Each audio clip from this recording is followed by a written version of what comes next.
आज ही Doubtnut app download करें। Doubtnut पर होगा अब आपके सभी मैथ्स, केमिस्ट्री, फिजिक्स और बायोलॉजी डाउट्स का सफाया।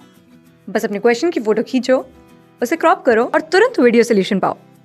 Download now. हमारे पास एक क्वेश्चन है जिसमें बोला गया one electron gun is fire electron which speed v as shown in the figure there is a target p which is to be hit. Electrons emerge from the point O and the line OP makes an angle with the direction of velocity of electron. The length of the OP is L. A uniform magnetic field B is applied parallel to the line OP. Charge on an electron is E and the mass of electron is m. What is the minimum magnetic field is needed so that the electron may hit the target. ठीक है, अपन question से solve कर लेंगे, पहले समझते हैं क्या बोल रहा है। ठीक है, देखो क्वेश्चन में क्या रहा है। देखो यहाँ पे एक इलेक्ट्रॉन गन्स है, इससे एक इलेक्ट्रॉन को फायर किया गया है और उसको इस पी वाले टारगेट को हिट करना है। ओके, और इस टारगेट की लाइन और इलेक्ट्रॉन का वेलोसिटी है वेक्टर, इसके एंगल बीच में एंगल है थीटा और मैग्नेटिक फील्ड इस लाइन के ओपी के अलोंग पैरेलल है। तो देखो पाथ क्या होगा, इस वेलोसिटी का दो कंपोनेंट तोड़ लो, एक तो इसके अलोंग और एक इसके परपेंडिकुलर। तो इसके अलोंग वाला वेलोसिटी क्या होगा, V cos theta, V cos of theta, और ये वाला वेलोसिटी क्या होगा, वी साइन ऑफ थीटा।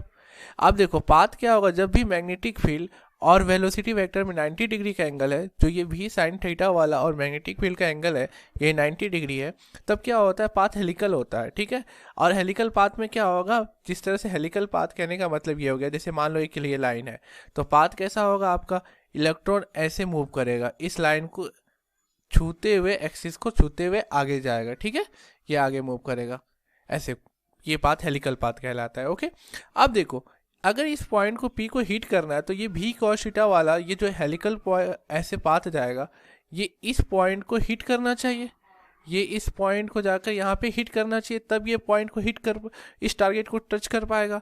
तो इस इधर ले जाने वाले जो वेलोसिटी है वो कौन सा है, भी कॉस थीटा।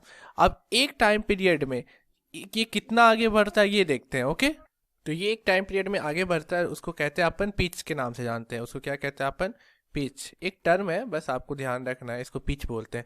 ये क्या होगा, इधर वाला वेलोसिटी जो मैग्नेटिक फील्ड के पैरेलल है, V parallel into time period, और टाइम पीरियड मैग्नेटिक फील्ड में क्या होता है, 2πm/q_p। वी पैरेलल कौन सा हो गया, वी कॉस थीटा, ये हो गया v cos of theta. Time period कितना होता है, 2π mass of electron, just wait, 2πm upon charge of electron e B, magnetic field का मैग्नीट्यूड, इतना हो गया।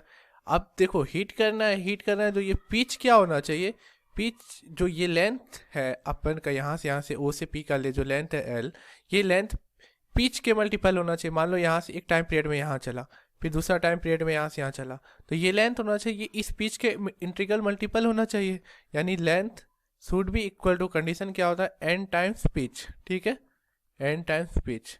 अब देखो अपन ये लिख लेते हैं, L equal to N, pitch कितना हो गया, B cos of theta 2πm upon Q, sorry Q की जगह अपन चार्ज ऑफ इलेक्ट्रॉन ई ले लेते हैं, ई इंटू बी। यहाँ से मैग्नेटिक फील्ड कितना आ गया, बी आपका आ गया N V cos of theta 2πm upon L E. Okay, अपन रीअरेंज कर लिया, मैग्नेटिक फील्ड बी को यहाँ के लेकर चले गए, एल को यहाँ के लेके आ गए। अपन को बी मिनिमम चाहिए, बी मिनिमम चाहिए, तो इसमें कौन सा टर्म को आप मिनिमम कर सकते हो, एन को, बाकी सब तो फिक्स है। तो बी मिनिमम कितना हो गया, जब put N equal to 1 put करोगे तो बी मिनिमम आ जाएगा आप B cos theta 2πm upon E L. देखो यहाँ पे सिंपली अपन ने क्या किया, अपन यहाँ पे सिंपली एन को 1 पुट किए हैं, तो ये आ गया B cos theta 2πm upon E L, यही अपना आंसर है। Okay, thank you. क्लास 6 से 12 से लेके नीट, IIT, JEE मेंस और एडवांस के लेवल तक 10 मिलियन से ज्यादा स्टूडेंट्स का भरोसा। आज ही डाउनलोड करें डाउटनेट ऐप या व्हाट्सएप कीजिए अपने डाउट्स 8400 400 400 पर।